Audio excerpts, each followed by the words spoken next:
Welcome to the Tech Egg. Don't get scrambled. Enjoy the video. In this video, I will explain how to cook linguine pasta perfectly. First, let's prepare our water. You'll want to use a large pot, at least 6 quarts, to give your linguine plenty of room to move around.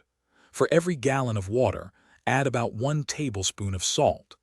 This seasons the pasta from the inside out. Then, bring that water to a strong, rolling boil before you even think about adding your pasta.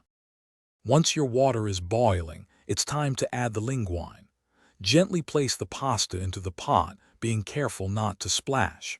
Give it a good stir right away to ensure it doesn't clump together.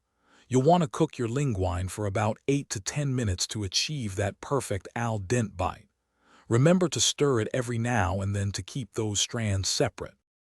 Now for the crucial step of checking doneness.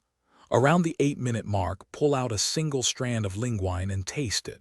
It should be firm to the bite, but not hard. Before you drain, scoop out about 1 cup of that starchy pasta water. It's liquid gold for your sauce. Then, quickly drain your linguine using a colander, but do not rinse it. Finally, it's time to bring it all together. As soon as your linguine is drained, transfer it to your serving bowl or directly into your sauce. Toss it immediately with your favorite sauce. If your sauce seems a little too thick, add a splash or two of that reserved pasta water to achieve the perfect consistency. Serve your delicious linguine hot and savor every single mouthful. Thanks for watching. Consider subscribing if I helped unscramble your problems.